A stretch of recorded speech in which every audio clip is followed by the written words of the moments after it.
Nazi occupation meant a period of frenzied activity for the Vatican Secretariat of State. That's what the stories compiled in this book by archivist Johann Eeks recount. At least 2,800 petitions for help from Jews all over Europe reached Pope Pius XII. They were requests that affected more than 4,000 people persecuted under Hitler's regime.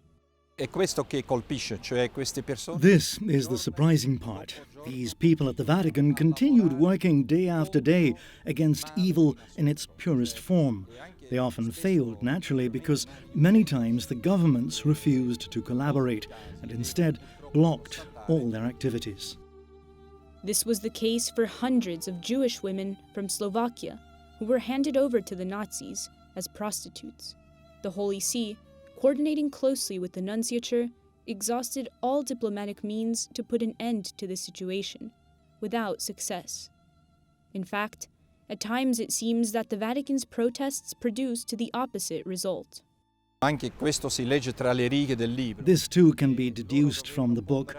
They had to carefully weigh every situation to determine when and when not to take action, because they knew that the Nazis often increased their punishments when someone spoke out.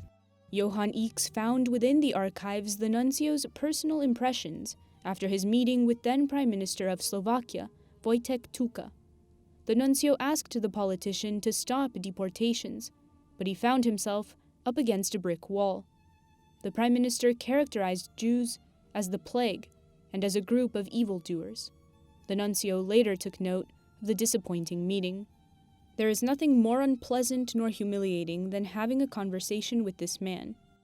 That's why Johann Eeks says it's not fair to accuse the Vatican of cowardice and indifference toward the atrocities carried out by the Nazis before its very eyes. All the history books repeat the same idea, that the Pope looked the other way, that he chose not to act to help the Jews. I offer the reader but a small sample of letters that show a completely different Pius XII and Secretariat of State. He also says there are documents that show that Pius XII was not Hitler's Pope, as some people have labeled him.